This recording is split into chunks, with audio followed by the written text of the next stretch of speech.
Il y a désormais deux concepts qui se réunissent, la transgénéalogie occidentale et le karma oriental. Qu'est-ce que c'est bien que tout ça?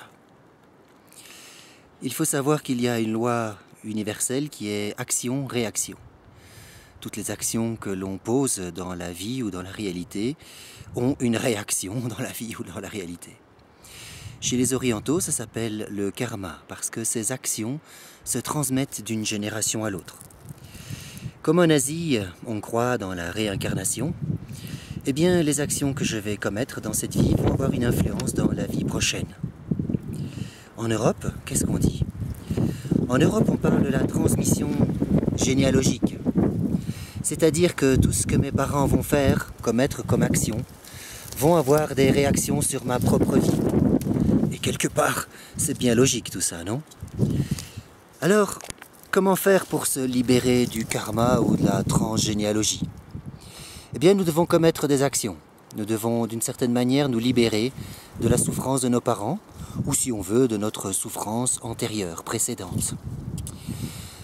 Voyez-le comme étant, quand vous commencez votre vie de jeune adulte, et que les choses commencent à tourner en rond, ne vont pas bien.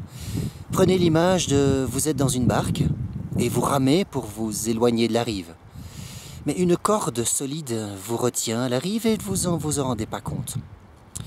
Eh bien, c'est ça la transmission généalogique, c'est ça le karma. Vous trimez et vous vous rendez compte que rien ne se passe. Alors vous vous dites, mais bordel, la vie est un enfer. D'une certaine manière, oui, tant que vous restez attaché aux idéaux de votre famille. Doit-on trahir sa famille pour devenir soi-même, pour s'individuer? Dans un sens, il faut trahir la souffrance de sa famille, parce que notre famille a souffert de choses et d'autres. Nous devons prendre conscience de cette souffrance. Et puis, ensuite, tenter de nous en libérer. Comment? En posant des actes qui vont à l'encontre de la souffrance de notre famille. En général, c'est facile. Il suffit d'entrer dans une relation amoureuse et de proposer de l'amour réel à soi et aux autres. Vous me direz, on parle encore d'amour. Oui, parce que c'est évidemment la clé universelle. Le plus gros problème dans cette histoire, c'est d'oser rompre le lien à sa famille. Parce qu'on croit que quand on ose rompre ce lien, on trahit sa famille. Et trahir sa famille fait monter une culpabilité.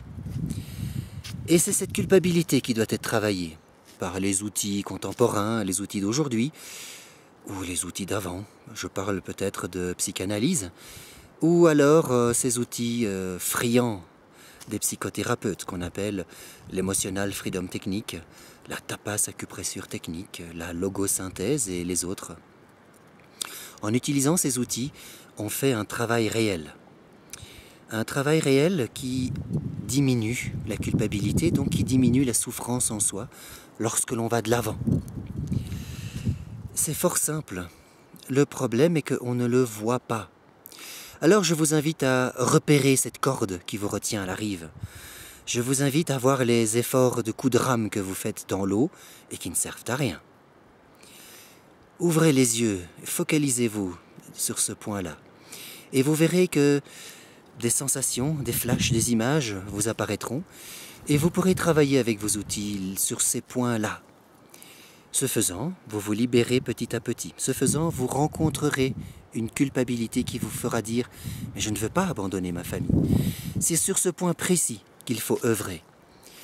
Il n'est pas question de lâcher, entre guillemets, votre famille, d'abandonner votre famille, car il faut savoir qu'on n'abandonne que les animaux ou les enfants. Et guère plus. Vous n'abandonnerez jamais vos parents.